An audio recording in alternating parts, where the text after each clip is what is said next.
हीरापुर नामक एक छोटे से जंगल में झिलमिल लोमड़ी, पांचाल हिरन, बाघीरा तेंदुआ और टिंकू चूहा नामक 4 गरीब दोस्त रहते थे। चारों एक दूसरे से बिल्कुल अलग थे। वे इतने गरीब थे कि उनके पास ना तो खाने के लिए खाना था, ना रहने के लिए छत और ना ही पहनने के लिए कपड़े। एक दिन चारों ने पैसे कमाने और अपनी गरीबी मिटाने के लिए अपना जंगल छोड़कर जाने का इरादा किया। दोस्तों, मुझे लगता है कि इस जंगल में अब तो हमें कुछ काम नहीं मिलेगा और ऐसे ही चलता रहा तो एक दिन हम लोग भूखों मर जाएंगे। मुझे लगता है कि हमें अब यहाँ से बाहर जाकर अपने लिए काम ढूंढना चाहिए ताकि हम लोग अपना और अपने परिवार का पेट भर सकें। हाँ दोस्त, तुम सही कह रहे हो। यहाँ कुछ दिन और रहे तो हम भूखों ही मर जाएंगे। अगली सुबह चारों दोस्त जंगल से निकलने से पहले जंगल के तालाब में नहाने गए और नहा धोकर जैसे ही वे तालाब से बाहर आए, पंचक शेर ने उन्हें रोक लिया। उनके मुरझाए हुए चेहरे देखकर बोला, क्या हुआ तुम सबको? बड़े परेशान लग रहे हो। तुम सबके चेहरे पर ये परेशानी का कारण क्या मैं जान सकता हूँ? क्या पता मैं तुम्हारी कोई सहायता कर सकूं। महाराज, हम सभी अपनी गरीबी से बहुत परेशान हैं। ना तो हमारे पास खाने को कुछ है और ना ही कुछ काम है। हम अपने परिवार को भी खुश नहीं रख पा रहे हैं। हमें तो कोई रास्ता नहीं समझ आ रहा है। हाँ महाराज, इसीलिए हमने ये जंगल छोड़ के जाने का निर्णय लिया है और हम सभी आज यहाँ से काम की तलाश में जा रहे हैं। पंचक शेर को उनकी बातें सुनकर उन पर दया आ गई और उन्हें अपने साथ अपनी गुफा में ले गया। तुम लोग यहीं बाहर रुको, मैं अभी आता हूँ। इतना कहकर शेर गुफा के अंदर जाता है और वहाँ से 4 मोती लेकर बाहर आता है। ये लो, तुम सभी के लिए ये 4 मोती दे रहा हूँ। हर एक के लिए 1 मोती है। जाओ, तुम सभी पहाड़ों की तरफ जाओ और जब ये मोती तुम्हारे मुंह से गिर जाए तो वहीं रुक जाना, वहीं तुम्हें खजाना मिलेगा। क्या दोस्तों, आप भी खजाने की खोज के लिए इनके साथ जाना चाहते हो? तो चलो फिर खोज पर जाने के लिए चैनल को सब्सक्राइब कर दो।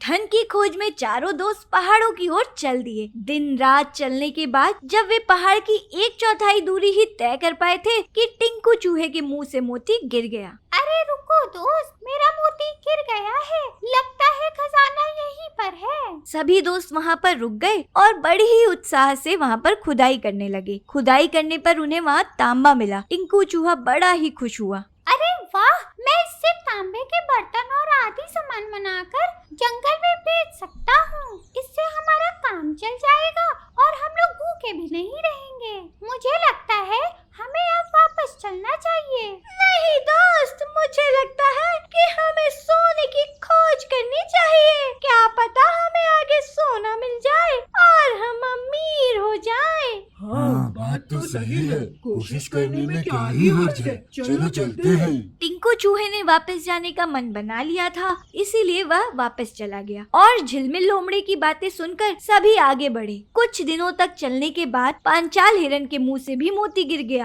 रुको दोस्तों, लगता है खजाना यहीं पर है। मेरा मोती गिर गया है। अरे वाह, लगता है सोना यहीं पर है। चलो चलो खुदाई करते हैं। हाँ हाँ, चलो। सब वहीं रुककर खुदाई करने लगे। बहुत देर तक खुदाई करने के बाद उन्हें जमीन के अंदर से बहुत सारी चांदी मिली। सभी बहुत खुश हुए। अरे वाह दोस्तों, चांदी तो बहुत काम की चीज है और तांबे से महंगी भी है। मुझे लगता है अब हम सभी को इसे आपस में बांट लेना चाहिए और अपने जंगल वापस चलना चाहिए। नहीं नहीं दोस्त, मुझे लगता है हमें अभी सोने की खोज जारी रखनी चाहिए। हाँ हाँ झिलमिल, तुम सही कह रहे हो। पांचाल, तुम्हें जाना हो तो जाओ, हम अपनी खोज जारी रखेंगे।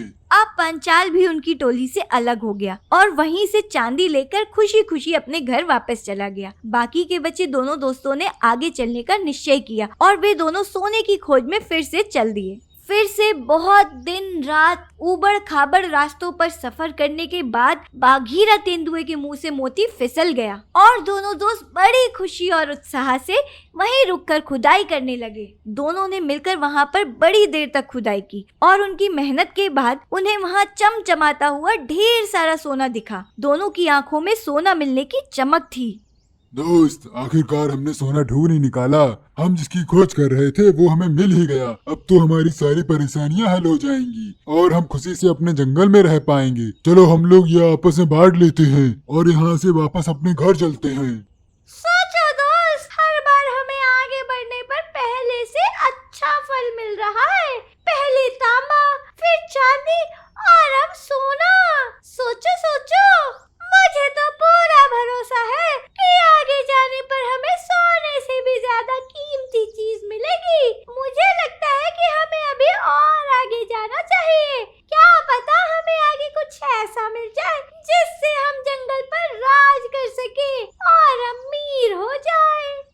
नहीं नहीं, हम सोने की खोज में निकले थे, वो हमें मिल गया। मुझे लगता है अब हमें वापस चलना चाहिए। मैं तो वापस जा रहा हूँ इसे लेकर, तुम भी चलो।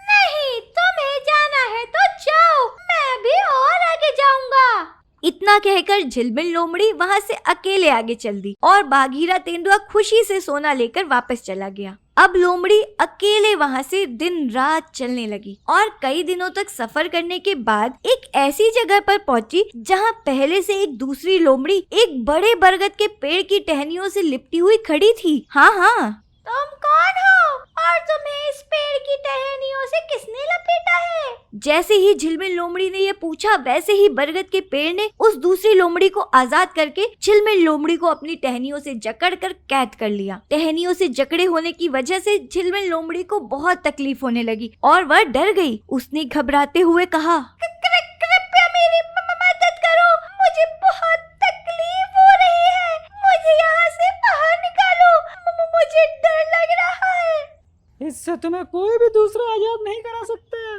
तुम्हें इससे तभी छुटकारा मिल सकता है जब तुम्हारे जैसा ही कोई लालची धन की खोज में यहाँ आएगा और तुमसे वही सवाल करेगा जो तुमने मुझसे किया था। इस पेड़ की कैद में तुम्हें भूख प्यास कुछ महसूस नहीं होगी, होगा तो सिर्फ दर्द और पीड़ा। इतना कहकर वह दूसरी लोमड़ी वहाँ से चली गई और झिलमिल लोमड़ी बेचारी वहीं खड़ी रोते हुए अपने किए पर पछताती रही कि किस तरह उसके और ज्यादा पाने के लालच ने उसे इतनी बड़ी मुसीबत में डाल दिया था।